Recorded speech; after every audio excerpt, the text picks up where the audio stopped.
Five Nights at Freddy's, blah blah blah, confusing lore, blah blah blah. What the flip is this thing? Golden Freddy has been a topic of discussion forever, and for some reason no one has actually tried asking, why are you like this? That's what I'm gonna do. The general description for Golden Freddy is that he's a crumpled yellow Freddy suit. And although it looks like there are some metal bits inside there, that's most likely just to keep the suit together, similar to Springtrap. To really get a grasp on how Golden Freddy acts, I feel like we should look at most iterations of the character. First, there's Golden Freddy from the games, an animatronic suit with no endoskeleton that's typically slumped over. Their main supernatural abilities include teleportation, as well as audible and visual hallucinations. They also seem to have some kind of higher awareness, at least compared to the other MCI kids. Not only do they lead the charge against William, but they also have the line, "It's me," which could be interpreted as a line of self-reflection, showing that they are aware of themselves and who they are, basically. All of these are somewhat consistent throughout the other iterations of Golden Freddy, for instance in the Silver Eyes trilogy and the movie. The Silver Eyes trilogy shows a Golden Freddy that is also an empty suit, however their supernatural abilities consist more of being able to put memories back together, as shown in the fourth closet. Another thing is, while the memories of the MCI children are kind of mixed up and shredded around, he stays perfectly intact. Nothing is wrong with him, he's the one who's able to fix the others. Now, for the movie Golden Freddy, it can definitely be debated on whether it's supposed to be an empty suit or not. However, the supernatural abilities of teleportation is a lot more heightened, from being able to only be in the building within the games to literally being able to teleport to other people's houses and shift their mass so they can fit in a car. And as for awareness, he does seem to be the leader of the MCI children, just like the other iterations of Golden Freddy. The main points to show how different they are compared to the other MCI children is that they have much more supernatural abilities, they're more aware, and they have no endoskeleton. Now, that's a big point because, guess what? We're talking about everyone's favorite subject.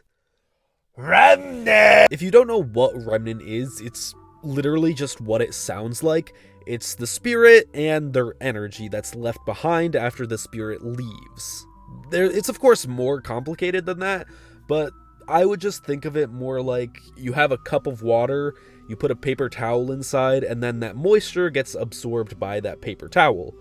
The moisture still inside that paper towel is the quote-unquote remnant, meanwhile the cup of water is the actual soul. It's of course a lot more complicated than that, but that's kind of the gist of it, or at least how I understand it. Just replace like the cup of water with the soul, and then the paper towel with like metal, and then the moisture from the soul water, that moisture is the remnant. And now it's inside the metal paper towel. Do you understand what I'm saying? Remnant is also described in Fazbear Fright's Stitch Race Stinger number 11. It's described like this. I'm not reading all that, but you can. Now here's where we get to the theory side. Why is Golden Freddy more powerful, more aware, more whatever than the other MCI children? I believe it's simply because he doesn't have an endoskeleton. Let's use the main four as an example. Let's say the main four are stuffed into their respected suits and they possess the entire animatronic. They possess both the plush suit and the endoskeleton. Now, since metal is a strong conductor of Remnant, what if the metal endoskeleton is affecting the spirit, causing them to be weaker in some sort of way? Basically, the metal endoskeleton absorbs the Remnant from the spirit. This could be the reason why the animatronics function the way that they do. The souls piloting them are a lot weaker because of the endoskeleton. And this could be why Golden Freddy has a much more supernatural and aware nature, because he has no metal endoskeleton. In fact, there are similar characters throughout the series. For instance, the puppet. The puppet seemingly has no endoskeleton. The puppet is basically just this gigantic doll. It's even stated multiple times that the puppet is more aware than the other animatronics. I'll be honest, I never liked that puppet thing. It's always thinking, and it can go anywhere. The others are like animals, but I am very aware. They even have certain supernatural abilities, such as seemingly being able to float. They're also shown to cause hallucinations. There's also Springtrap, who is fully aware and conscious of himself, and he's also related to the phantoms who are hallucinations, but whether he causes them or not is very much up to debate.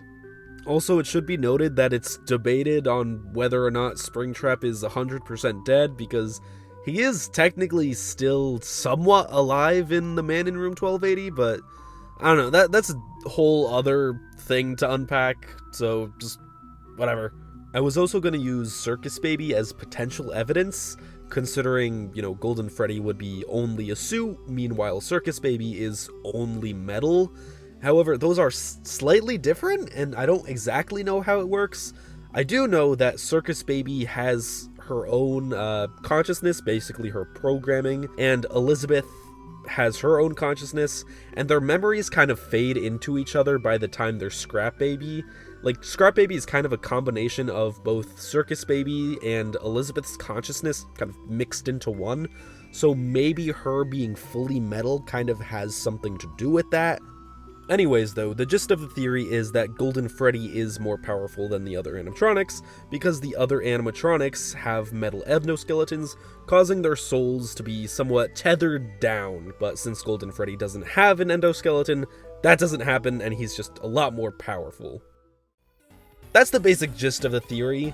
Do with it what you will. I thought it was interesting. I thought the other connections to the other characters were pretty interesting, unless they're just, coincidences, which, hell of a coincidence, I guess. But, yeah, that's the gist of it. If you're wondering why this channel has been kind of dead recently, it's mainly because I've been streaming a lot more, because it's a lot more fun for me. I usually put my streaming announcements in my community tab, so, be on the lookout for that. Subscribe and turn on notifications so you're notified for whenever my next stream or upload is. And yeah, have a great day, night, or heat of the universe, depending on what time you're watching, and goodbye.